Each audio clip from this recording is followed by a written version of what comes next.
Assalamualaikum warahmatullahi wabarakatuh. Perkenalkan, nama saya Muhammad Isudin Abdul Salam, mahasiswa dari UIN Kiai Haji Abdurrahman Wahid, Pekalongan.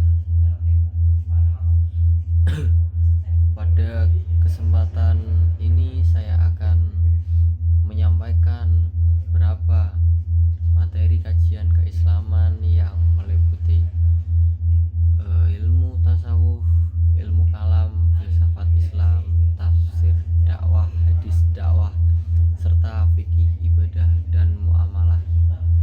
Semoga penjelasan singkat ini menambah pemahaman kita tentang ilmu dalam Islam.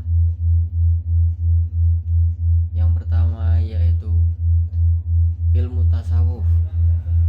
Ilmu tasawuf adalah ilmu yang mempelajari tentang penyucian hati dan pembinaan akhlak agar manusia dapat mendekatkan diri kepada Allah Subhanahu wa taala.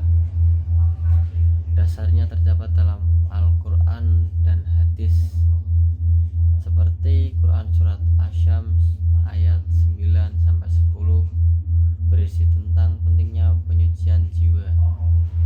Ruang lingkup tasawuf meliputi pengendalian diri, pembentukan akhlak mulia.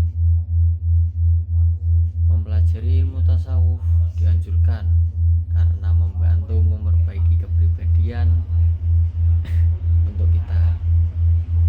Tokoh tasawuf antara lain Hasan Al-Basri, Robi'ah Adawiyah, dan Imam Al-Ghazali. Yang selanjutnya yaitu ilmu kalam. Dalam ilmu kalam yaitu ilmu yang membahas tentang akidah Islam secara rasional seperti tentang keberadaan Allah, kenabian, dan hari akhir. Dasarnya ilmu kalam terdapat dalam Al-Quran yang mendorong manusia berpikir tentang kekuasaan Allah. Mempelajari ilmu kalam hukumnya fardu kifayah untuk menjaga kemurnian akidah. Tokoh ilmu kalam antara lain Abu Hasan Al-Asy'ari dan Abu Mansur Al-Maturidi. Ilmu kalam penting bagi kita semua. Selanjutnya ada filsafat Islam. Filsafat Islam adalah kajian pemikiran tentang adanya Tuhan, manusia, dan alam semesta dengan pendekatan rasional yang terdapat berlandaskan ajaran Islam. Dasarnya filsafat Islam terdapat dalam Al-Quran yang mendorong manusia berpikir seperti Quran surat Al-Imran ayat 190 sampai 191. Tokoh filsafat Islam antara lain Al-Hindi, Al-Farabi, Ibnu Sina, Ibnu Rus. Filsafat Islam bermanfaat untuk melatih cara berpikir kritis dan memahami persoalan kehidupan secara lebih luas. Selanjutnya ada tafsir dakwah. Beberapa ayat dakwah antara lain Quran surat An-Nahl ayat 125 yang menjelaskan bahwa dakwah harus dilakukan dengan hikmah dan cara yang baik. Adapun Quran surat Al-Imran ayat 104 memerintahkan umat Islam agar mengajak kepada kebaikan. Ada juga Quran surat Al-Imran ayat 110 yang menjelaskan bahwa umat Islam adalah umat terbaik karena menjalankan amar ma'ruf nahi mungkar. Ayat ini menunjukkan bahwa berdakwah merupakan kewajiban umat Islam dalam menyebarkan kebaikan.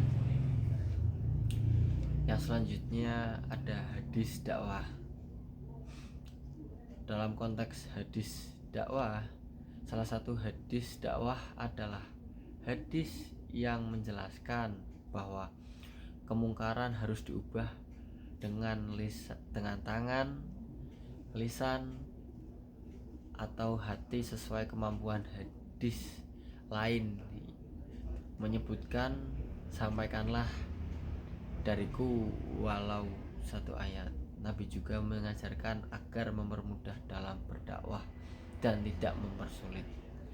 Hadis ini menunjukkan bahwa setiap umat muslim memiliki tanggung jawab dalam penyampaian kebaikan.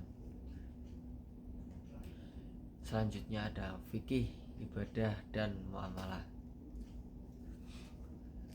Fikih adalah ilmu yang mempelajari hukum-hukum syariat Islam yang mengatur perbuatan manusia. Fikih dasarnya berasal dari Al-Quran, hadis, ijma, dan qiyas. Fikih terbagi menjadi fikih ibadah seperti sholat dan puasa, serta fikih muamalah terbagi seperti jual beli dan ekonomi. Tokoh fikih di antara lain Imam Abu Hanifah, Imam Malik, Imam Syafi'i, dan Imam Ahmad bin Hanbal. Fikih penting sebagai pedoman hidup umat Islam dalam menjalankan syariat. Begitulah kajian yang bisa saya sampaikan. Kurang lebihnya mohon maaf. Billahi taufiq wal hidayah. Wassalamualaikum warahmatullahi wabarakatuh. Assalamualaikum warahmatullahi wabarakatuh. Kali ini saya ingin menjelaskan surat yang terkandung dalam Quran, dalam ilmu tasawuf. Quran surat Asy-Syams ayat 9-10 yang berbunyi, qad aflaha man zakkaha wa qad khaba man dassaha, yang artinya sesungguhnya beruntunglah orang-orang yang mensucikan jiwanya dan sungguh merugilah orang yang mengotorinya. Selanjutnya ada Quran surat Al-Imran yang berbunyi ayat 104, wal takum minkum ummatu yad'una ila khairi wa ya'muruna bil ma'rufi wa yanhauna 'anil munkar, yang artinya, dan hendaklah ada di antara kamu segolongan umat yang menyeru kepada kebajikan, menyuruh kepada yang ma'ruf, dan mencegah dari yang mungkar. Itu terkandung dalam tafsir dakwah Quran surat Al-Imran ayat 104. Dalam fikih ibadah Quran surat 43 Al-Baqarah yang berbunyi, wa aqimus sholat wa atuz zakat, yang artinya dirikanlah sholat dan tunaikanlah zakat. Sekian dan terima kasih.